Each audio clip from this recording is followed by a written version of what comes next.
Assalamualaikum warahmatullahi wabarakatuh. Nama saya Revita dari SMK SMPI Bandar Lampung, kelas 12 Kimia Industri Dual System, Rombel E. Di sini saya akan mempresentasikan hasil kerja saya dengan materi pengolahan limbah cair secara kimia.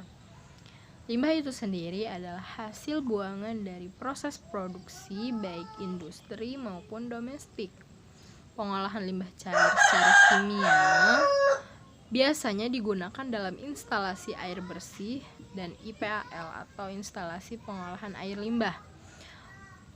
Nah, dalam IPAL ini biasanya pengolahan secara kimia digunakan untuk netralisasi limbah asam maupun basah, memperbaiki proses pemisahan lumpur, memisahkan padatan yang tak terlarut atau yang tak terlarut, mengurangi konsentrasi minyak dan lemak, meningkatkan efisiensi instalasi flotasi dan filtrasi, serta mengoksidasi warna dan racun. Selanjutnya ada kelebihan dari proses pengolahan secara kimia ini, yaitu menangani hampir seluruh polutan anorganik, tidak terpengaruh oleh polutan yang beracun atau toksik dan tidak tergantung pada perubahan konsentrasi. Namun, pengolahan kimia ini dapat meningkatkan jumlah garam pada efluen dan meningkatkan jumlah lumpur. Selanjutnya, proses pengolahan air limbah secara kimia ini ada proses netralisasi, koagulasi, flokulasi, dan gas transfer, di mana proses netralisasi tersebut bertujuan untuk melakukan perubahan derajat keasaman atau pH pada air limbah.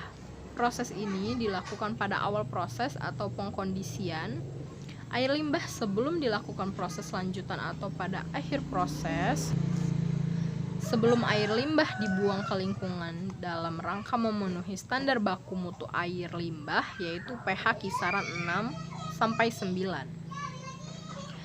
Sedangkan proses koagulasi flokulasi merupakan proses pengolahan air dan air limbah secara kimia dengan penambahan bahan kimia ke dalam air limbah.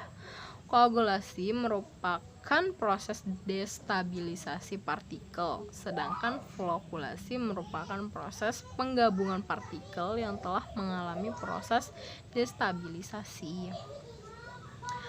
Setelah itu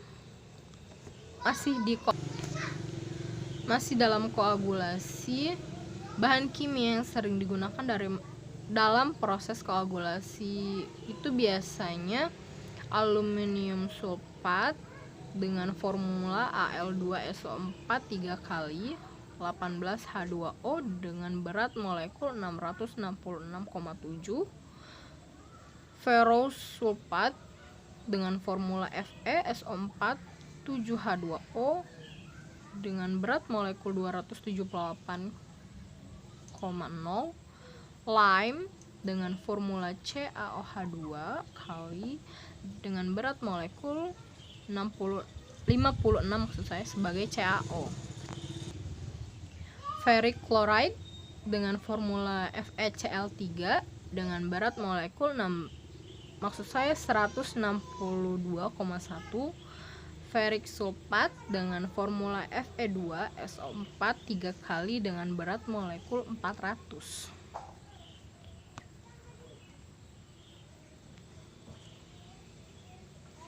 Dalam flokulasi juga ada beberapa jenis bahan kimia yang berfungsi sebagai flokulan, seperti flokulan mineral, jenis flokulannya silika aktif, flokulan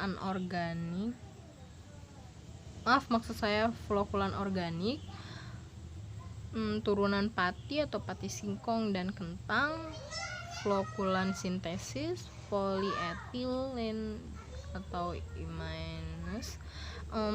Untuk detailnya dapat dilihat dalam PPT yang sudah saya kerjakan dan kirim kepada guru pembimbing saya. gas transfer atau injeksi gas ke dalam air limbah. Pada pengolahan air limbah, peristiwa gas transfer atau injeksi gas ke dalam air limbah sering terjadi seperti injeksi gas klor ke dalam pengolahan air bertujuan untuk membunuh bakteri,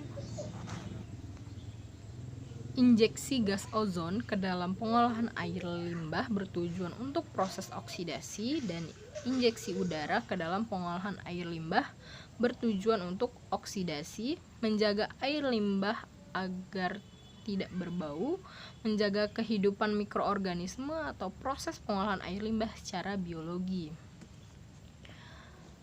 Selanjutnya, beberapa hal yang perlu diperhatikan dalam injeksi gas atau udara ke dalam air limbah. Ada kelarutan gas atau udara tersebut di dalam air limbah, distribusi gas atau udara di dalam air limbah, tekanan cairan atau cairan dengan tinggi cairan di atas distributor gas atau udara, serta ukuran gelembung gas atau udara dalam air limbah.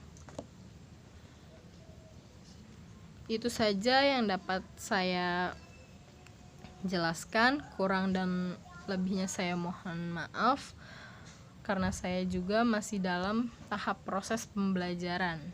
Terima kasih. Wassalamualaikum warahmatullahi wabarakatuh.